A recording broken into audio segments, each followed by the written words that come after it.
कृष्ण हूँ के पिछले भाग में मैंने बताया था कि किस प्रकार मेरा व्यथित मन भविष्य की योजनाओं को साकार करने के लिए दृढ़ महासंकल्प ले रहा था। मैंने उस शरीर व उसकी सोच को त्याग दिया था।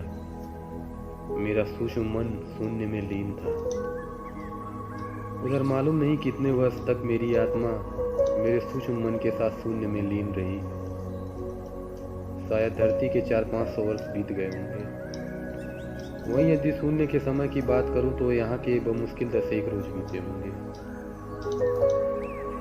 दरअसल यहाँ समय ठहर सा जाता है, क्योंकि यहाँ मन शांत है और ऊपर से यहाँ शरीर का कोई बंधन भी नहीं है। अतः यहाँ समय चलता नहीं बल्कि उड़ता है। खैर, अचानक ऐसा लगा जैसे कोई गहरी नींद से मुझे जगाने की कोशिश कर रहा है। मैं चौंक कर जागा और जागते ही समझ गया अब स्वर्ग सुख का समय समाप्त हुआ, अर्थात अगले जन्म की तैयारी हो चुकी है। फिर वही संसार, वही शरीर का बंधन, फिर वही मोह माया से भरा जीवन और फिर वही दुखों का एक अंतहीन सिलसिला। तो इसका उपाय भी क्या है?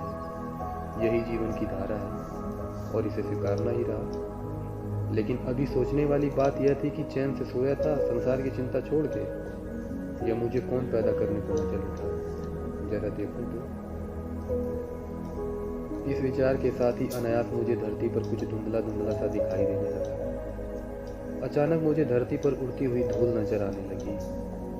थोड़ा ध्यान से देखने की कोशिश की तो देखता हूँ एक दौड़ता हुआ रथ और उस पर एक नई नवेली सजी धजी दुल्हन अपने पति के साथ प्रेम से विराजमान है। दोनों की उमंगें 7वें आसमान को छू रही हैं और एक विशालकाय व्यक्ति बड़े जोश से उनके रथ को हाँक रहा है। इस दृश्य के साफ होने के साथ साथ मेरा होश ही नहीं, मेरी सजगता भी बढ़ती चली जा रही थी। समझते देर न लगी कि रथ पर सवार यह नई नवेली दुल्हन मेरी होने वाली माता देवकी, जिसके गर्भ में मुझे अगला जन्म लेना है, और उसकी बगल में उसके पति यानी मेरे होने वाले पिता वसुदेव बैठे हुए तथा बड़े उत्साह से मेरा थाकने वाले कोई और नहीं मेरे मामा कंस हैं। यह नज़ारा देखते ही मैं खुश हो गया।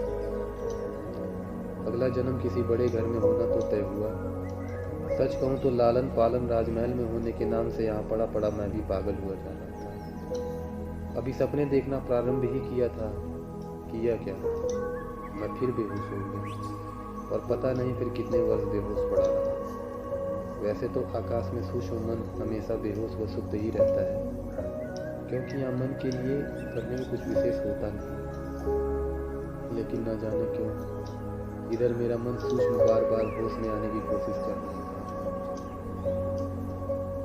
आखिरकार उसका यह प्रयत्न रंग लाया और मैं एक बार फिर होश में आ गया।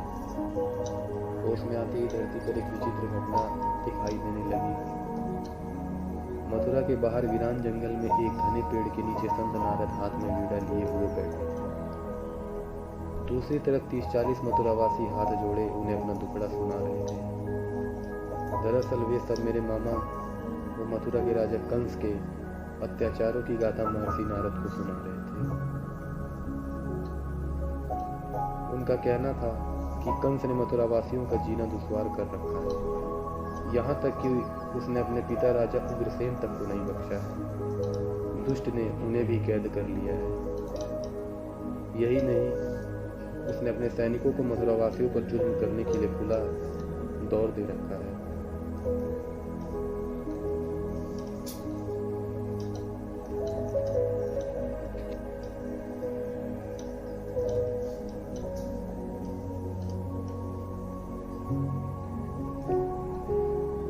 किसी भी मथुरावासी की हिम्मत नहीं कि वह कंस के अत्याचारों का विरोध कर सके।